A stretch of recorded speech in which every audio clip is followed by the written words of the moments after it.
सागरपुर नामक गांव में भोला नाम का एक सीधा साधा व्यक्ति अपने माँ बाप और पत्नी के साथ रहता था।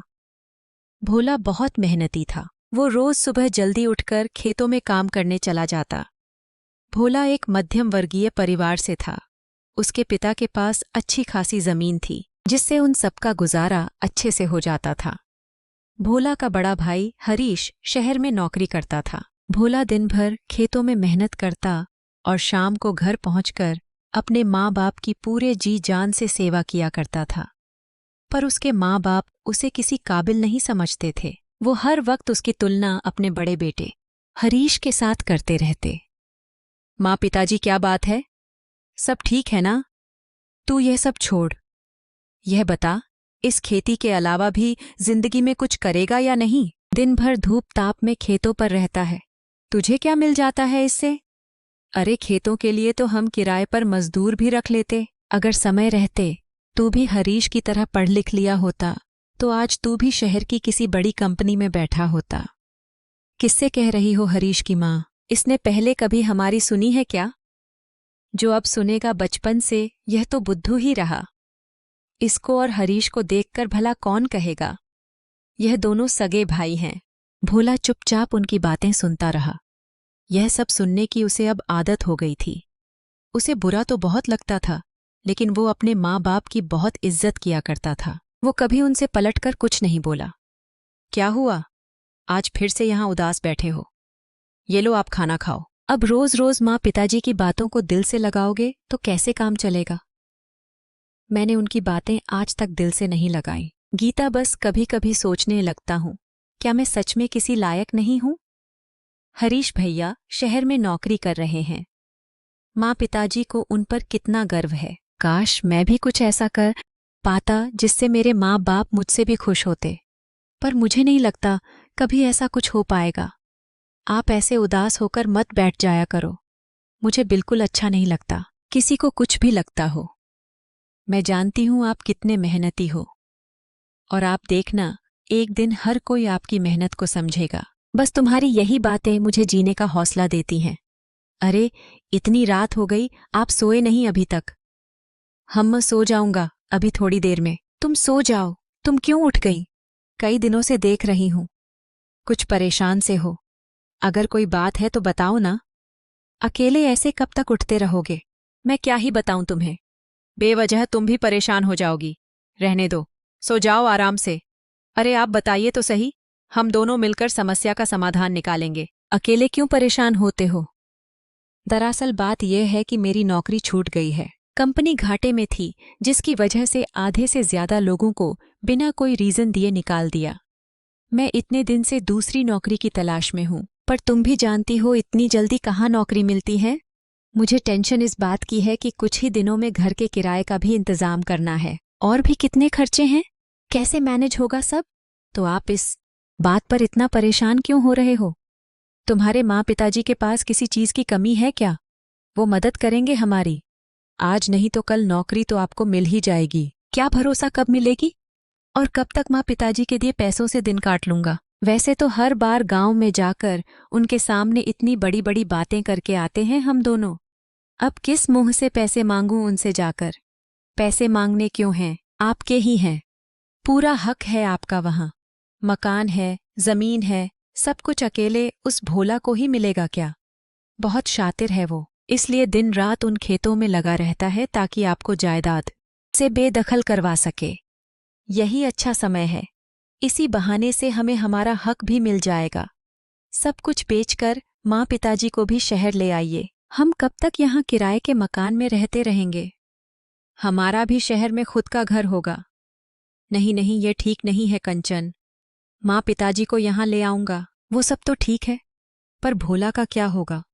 वो तो बेचारा इतना पढ़ा लिखा भी नहीं जो कहीं नौकरी कर लेगा।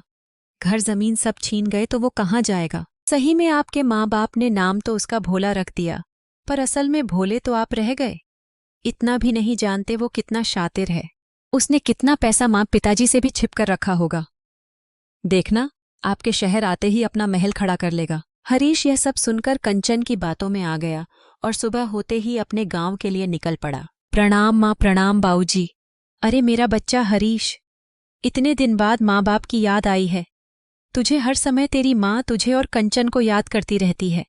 और ये क्या तू अकेला आया है? बहू को नहीं लाया? कंचन नहीं आई पिताजी, बल्कि मैं तो आप दोनों को भी लेने आया हूँ। ये सुनकर उसकी माँ की आंखें खुशी से चमक गईं। देखा जी, मैं तो हमेशा कहती थी एक ना एक दिन हमारा हरीश जरूर हमें लेने आएगा। हम तो कब से इस इंतजार में थे बेटा कि तू कब कहे और हम कब तेरे साथ चलकर शहर के ऐशो आराम देखें। हाँ माँ, बस एक परेशानी है। वो मैंने शहर में एक घर खरीदा है जिसके आधे पैसे तो मैंने दे दिए। बाकी मैंने लोन लेने का सोचा था, पर अब वह मिल नहीं पा रहा है। मुझे डर है कहीं मेरे वो दिए हुए लाखों रुपए डूब न जाए। मुझे कम से कम RS 1 करोड़ और चाहिए। आप हमारे खेत और मकान बेच दो पिताजी। यहाँ गांव में क्या ही रखा है, शहर में ही हम सब आराम से रहेंगे। बेटा, ज्यादा कुछ तो है नहीं हमारे पास, बस यही है तुम्हारे दादाजी का दिया।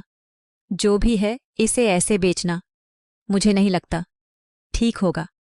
अरे, क्या फर्क पड़ता है जी, आजकल गांव में कौन ही रहना चाहता है, शहर में रहने वालों की बड़ी इज्जत है। मैं कुछ नहीं जानती, मैं तो शहर में ही रहूंगी माँ। ये क्या कह रही हैं आप? हमारे पूर्वजों की जमीन, इसे ऐसे अचानक से बेच देना ठीक रहेगा क्या? नहीं नहीं माँ, एक बार फिर से सोच लीजिए। तुझे क्यों इतनी मिर्ची लग रही है? बोला, सब कुछ अकेले ही लेने के चक्कर में है क्या? तू चल शहर हमारे साथ। हमने कौन सा तुझसे मना किया है? पर सोच ले, शहर में खेती नहीं है करने को, और पढ़ा लिखा तू है नहीं जो वहां कोई नौकरी कर लेगा। और सुन रही बात तेरे हिस्से की, मुझे थोड़ा समय देना। जितना भी तेरा बनता है मैं तुझे पैसे दे दूंगा, पर अभी मुझे सारे पैसों की जरूरत है। भैया, ये कैसी बातें कर रहे हो? हिस्से का तो मैंने जिक्र भी नहीं किया। बस मैं यह कह रहा हूं, शुरू से हम यहीं रहे, अब अचानक से ऐसे अपनी रोजी रोटी को दूसरे के हवाले कर देना सही है क्या? तू अब भी अपना ही सोच रहा है। बड़ा स्वार्थी है रे। रोजी रोटी यह तेरी है, मेरी नहीं। और खेती में आजकल रखा ही क्या है? कहीं काम देख ले, फायदे में रहेगा। भोला हरीश की बातें सुनकर चुप हो गया। उसकी माँ की जिद से वो लोग 2-4 दिनों में ही जमीन और घर सब कुछ बेचकर शहर के लिए जाने लगते हैं। माँ, पिताजी, कोई गलती हुई हो या कभी आपकी सेवा में कोई कमी रह गई हो तो मुझे माफ करना। नहीं बहू, कोई कमी नहीं रही, पर मुझे तो तेरी बहुत चिंता है। इस भोला की जिद के आगे कोई क्या ही कर सकता है, वरना सब शहर साथ चलते तो कितना अच्छा होता। रहने दो, माँ कहने से नहीं मानेगा। जब भूखे रहने की नौबत आ जाएगी ना, अपने आप समझ जाएगा। देखना, फिर खुद ही चला आएगा। सुन भोला, यह मैंने एड्रेस लिख दिया है, कभी लगे यहाँ नहीं रहा जा रहा तो आ जाना। नहीं भैया, ये रहने दो। बस माँ, पिताजी का ध्यान रखना। मुझे नहीं लगता मैं अपना गांव छोड़कर कभी कहीं जाने का मन बनाऊंगा। चल, जैसी तेरी मर्जी, ध्यान रखना अपना। माँ बाप के शहर जाने के बाद भोला और उसकी पत्नी अकेले रह गए। उन दोनों ने गांव के किनारे लकड़ी और मिट्टी से एक छोटी सी झोपड़ी बनाई। रहने का इंतजाम तो कर लिया गीता, पर अब काम क्या करूंगा, कुछ समझ नहीं आ रहा। कहाँ जाऊं? आप परेशान मत हो, भगवान ने यह पेट दिया है तो उसके भरने का इंतजाम भी करेंगे। ऊपर वाला कभी किसी को भूखा नहीं सोने देता। संगीत। अगले दिन सुबह होते ही भोला काम की तलाश में निकल गया। भोला, तुझे दूसरों के खेतों में काम करने की कब से जरूरत पड़ने लगे? अब क्या बताऊं सेठ जी, माँ पिताजी सब कुछ बेचकर भैया के साथ शहर चले गए हैं। रोजी रोटी के लिए कुछ तो करना ही पड़ेगा।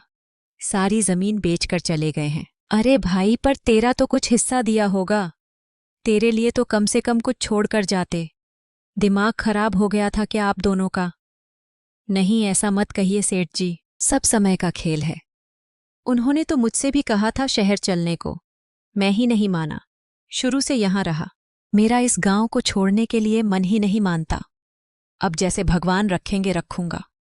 मुझे किसी से कुछ नहीं चाहिए। जैसे पहले अपने खेतों में मेहनत करता आ रहा था, अब आपके खेतों में कर लूंगा। बस आप काम पर रख लीजिए। हाँ हाँ जरूर, तेरा जब मन हो तब से आ जा। तेरी मेहनत को तो पूरा गांव जानता है। पर मेरी एक बात सुन, इन्हें बिल्कुल अपने खेत समझकर इन पर खेती करना। देख, मेरी तो अब उम्र हो गई है, अब हर वक्त का आना जाना मुझसे नहीं किया जाता। खेती से जितना भी मुनाफा होगा उसका एक तात हिस्सा तेरा होगा।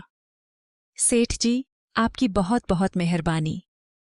आप देखना, दिन रात एक कर दूंगा इस बार।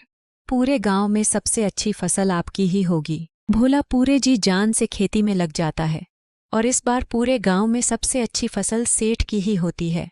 वाह भोला, तूने तो कमाल कर दिया। तेरी मेहनत रंग लाई है। ये ले तेरी मेहनत का फल और तू ऐसे ही आगे बढ़ता रहे। गीता, ये लो, रख लो। यह मेरी अकेले की मेहनत नहीं है, तुम्हारा भी इसमें पूरा सहयोग है। हाँ गीता, तुम्हारे यह विश्वास की वजह से ही तो आज यह सब कर पाया हूँ। बस अब आगे सोच रहा हूँ कि एक छोटी सी जमीन खरीद लूँ जिससे अपनी जमीन पर ही खेती कर पाऊँ। भोला अपना खुद का एक जमीन का छोटा सा टुकड़ा खरीद लेता है और हमेशा की तरह जी जान से उस पर मेहनत करता है और उसे उसकी मेहनत का फल जल्द ही मिल जाता है। इस बार भी पूरे गांव में सबसे अच्छी फसल भोला की ही होती है। मुनाफे के पैसों से वह अपना घर और खेत खरीदता है। धीरे धीरे भोला की मेहनत रंग लाती है और देखते ही देखते वह गांव का सबसे अमीर आदमी बन गया। वहीं दूसरी ओर शहर में कंचन अपनी सास सर का जीना हराम रखती है। पिताजी कब तक यहाँ बालकनी में बैठकर टाइम पास करते रहेंगे? जाइए बाजार से सब्जी लेकर आइए। अरे बहू भलाई, इस उम्र में यह कहाँ भीड़ भाड़ में बाजार जाएंगे? तू हरीश को ही फोन कर दे, वो लेता आएगा। हाँ हाँ, बिल्कुल सही कह रही हैं। सारे काम हरीश ही कर ले, आप बस यहाँ बैठकर मुफ्त की रोटियां तोड़ते रहें, है ना? और पिताजी, आप तो अच्छे खासे दिखते हैं, कहीं काम धाम करने निकल जाएंगे तो घर में 4 पैसे ही आएंगे। तेरा दिमाग खराब है क्या? हम अपना सब कुछ बेचकर यहाँ चले आए, सिर्फ तुम दोनों के लिए, और तू यह कर रही है हमारे साथ। अब तक तो मैं चुप रही, पर तू आज हरीश को आने दे। आज फैसला मैं करके रहूंगी। आखिर आगे क्या करना है? तुम दोनों बहस करना बंद करो। जो लाना है बता दो बहू, मैं ले आता हूं। रात को हरीश जब ऑफिस से घर लौटता है, हरीश, मुझे कुछ बात करनी है तुझसे। हाँ माँ, कहो। क्या ऐसी बेइज्जती के लिए हमें यहाँ लाया था? दिन भर तेरी पत्नी हमें तहाने देती है, कहती है हम यहाँ मुफ्त की रोटी तोड़ते हैं। तू ही बता, क्या ऐसे माहौल में रहा जाता है? इन सब के बाद तो कब का हमें घर लौट जाना चाहिए था, पर हम जाएं भी कहाँ? सब कुछ तो तेरी बातों में आकर हमने बेच दिया। ओहो माँ, छोटी सी बात का ना राय का पहाड़ बना लिया करो। सारा दिन काम में लगी रहती है, अगर गुस्से में 1-2 बातें कह भी दी तो क्या फर्क पड़ता है? मैं जा रहा हूं सोने। सारा दिन बाहर से काम करके थके हारे आओ और फिर आकर यह फालतू बातें सुनो। मुझसे सच में बहुत बड़ी गलती हो गई। सही कहते हैं लोग, अपनी जड़ को बेचकर आज तक कोई सुखी नहीं रहा। भोला की बात उस दिन सुन ली होती तो आज यह दिन ना देखना पड़ता। दिन रात हमारी सेवा में लगे रहते थे दोनों, और हमने उन्हें बदले में क्या दिया? यूं बीच रास्ते में खाली हाथ उन्हें छोड़कर आ गए। भगवान मुझे कभी माफ नहीं करेगा। मैंने तो तुमसे कहा था, पर तुम्हारे आगे किसकी गलती है? पता नहीं भोला किस हाल में होगा, कहाँ रहता होगा। चलिए ना, हम भोला के पास ही चलते हैं, उससे माफी मांगेंगे। मेरे पास कुछ गहने हैं, इन्हें बेचकर उसे कुछ पैसे दे देंगे, जिससे वह अपना कुछ काम कर पाएगा। किस मुंह से उसके पास जाएंगे? मेरी तो हिम्मत ही नहीं अब उसका सामना करने की। नहीं, आप ज्यादा मत सोचिए। मेरा भोला सचमुच बहुत भोला है, मुझे पूरा विश्वास है। वो अब भी हम दोनों को जरूर याद करता होगा। वो दोनों रातों रात अपना सामान बांधकर बिना किसी को बताए चुपचाप अपने गांव के लिए निकल पड़ते हैं। गांव में जाकर उन्होंने लोगों से भोला के बारे में पूछा। अरे शांति, यहाँ तो आ। तू जानती है क्या हमारा भोला अब कहाँ रहता है? काकी, भोला भैया ने तो बहुत तरक्की कर ली है। भूषण काका के खेत में काम करने से लेकर बेचारों ने क्या क्या नहीं झेला, पर अब वो बिजू चाचा के घर के बगल में जो कोठी थी ना, वो अब भोला भैया ने ही खरीद ली है, और मुंशी काका के सारे खेत भी अब उनके ही हैं। वह क्या है ना काकी, मुंशी काका भी आप लोगों की तरह ही सब कुछ बेचकर अपने बेटों के साथ शहर चले गए हैं। पर अब सुना है बेचारे कहीं के नहीं रहे।